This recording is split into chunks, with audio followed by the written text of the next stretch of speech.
नमस्कार, मैं किसान पुत्र नीरज। उत्तर प्रदेश के अंदर अगर देखा जाए तो हमारे मुख्यमंत्री योगी आदित्यनाथ जी और शंकराचार्य अविमुक्तेश्वरानंद जी के बीच बयानबाजियों का जो सिलसिला और विवाद जो है गहराता जा रहा है। इस दौरान यह देखा गया है कि उत्तर प्रदेश की सरकार किस पाले में जा रही है, यह समझ से बाहर की चीज़ है। योगी आदित्यनाथ जी का सीधे तौर पे अविमुक्तेश्वरानंद जी से विवाद चल रहा है, लेकिन दूसरी तरफ देखा जाए तो इनके उप मुख्यमंत्री कहीं ना कहीं शंकराचार्य जी के पक्ष में खड़े दिखाई दे रहे हैं। अभी देखा गया, कल की ही बात है कि उप मुख्यमंत्री ब्रजेश पाठक जी ने ब्राह्मण बटुकों को बुलाकर सम्मानित किया और उनके द्वारा यह भी बोला गया कि बटुकों की शिखा को खींचना सबसे बड़ा अपराध है। कहीं ना कहीं खाता बही लिखा जा रहा है और आने वाले कई वर्षों बाद भी उसका पाप पड़ता है। सनद रहे कि इससे पहले भी दूसरे उप मुख्यमंत्री केशव प्रसाद मौर्य भी शंकराचार्य जी के पक्ष में बोल चुके हैं, लेकिन यहाँ पर योगी जी वैसे ही सीधे तने हुए हैं। उनका ये समझ में नहीं आ रहा है कि आखिरकार शंकराचार्य जी से कैसे संबंध को मधुर किया जाए। लेकिन अगर राजनीतिक दृष्टिकोण से देखा जाए तो उत्तर प्रदेश के अंदर कहीं ना कहीं योगी आदित्यनाथ जी और उनके कैबिनेट और उनके सहयोगियों के बीच में दो धड़ा दिखाई साफ साफ दे रहा है।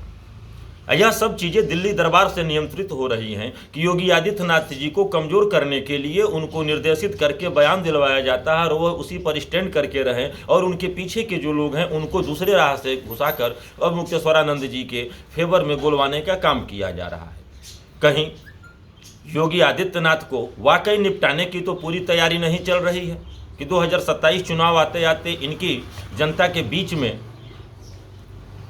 जो पॉपुलरिटी है, जो एक पहुंच है, पकड़ है, वह कहीं ख़त्म करके योगी जी को एक साइड कर दूसरे किसी नेता को लाने का एक प्रयास चल रहा हो। लेकिन यह भी बातें जाहिर सी है और इससे कहीं भी गुरेज नहीं है कि उत्तर प्रदेश ही नहीं वरन देश के अंदर अगर योगी जी की कोई छवि है तो एक योगी की छवि है और एक हिंदुत्ववादी संत की छवि है, न कि किसी नेता की छवि है।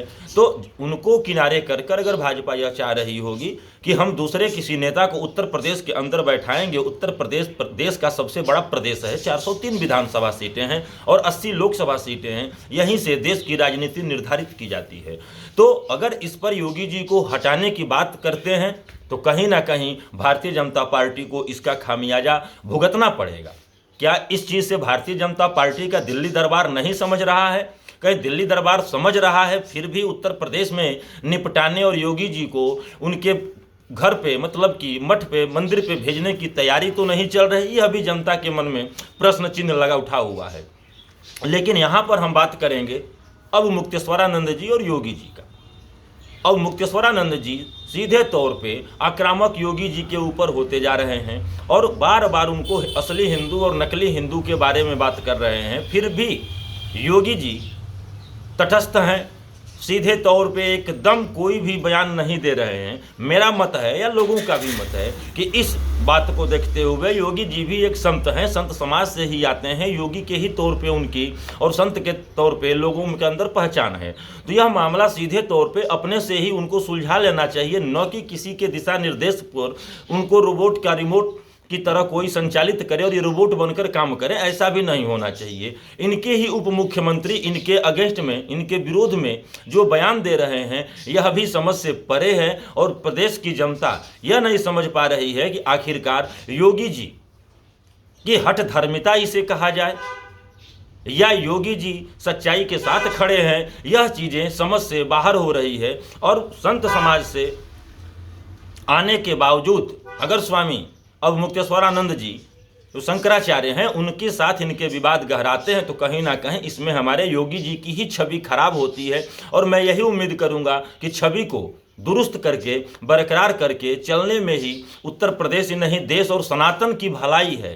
कोई भी संत समाज जो शंकराचार्य हमारे होते हैं वो धर्म ध्वज वाहक के तौर पे जाने जाते हैं। अगर उनकी ही बेइज्जती होती है, उनके साथ ही अगर ऐसी चीज़ें चलती है तो कहीं ना कहीं हमारे सनातन को भी नुकसान होता है। और सनातन का नुकसान करने की बजाय मेरा मानना यही है और शायद ही हर सनातनी का मानना यही होगा कि धर्म में राजनीति को नहीं लाना चाहिए और राजनीति अपने हिसाब से चलनी चाहिए और धर्म जनता के संरक्षण और देश के संरक्षण के लिए ही प्रचारित और प्रसारित किया जाना चाहिए। और इसमें राजनीतिक गतिविधियों का मेल जोल कहीं ना कहीं हमारे धर्म को भी एक नुकसान पहुंचाने का काम कर रहा है और आगे भी करता रहेगा। लेकिन उत्तर प्रदेश में भारतीय जनता पार्टी और उत्तर प्रदेश सरकार में सब कुछ स्थिति बेहतर है, यह भी गले से नीचे नहीं उतर पा रहा है। और एक साल लगभग चुनाव है उत्तर प्रदेश के अंदर, इस चुनाव के दौरान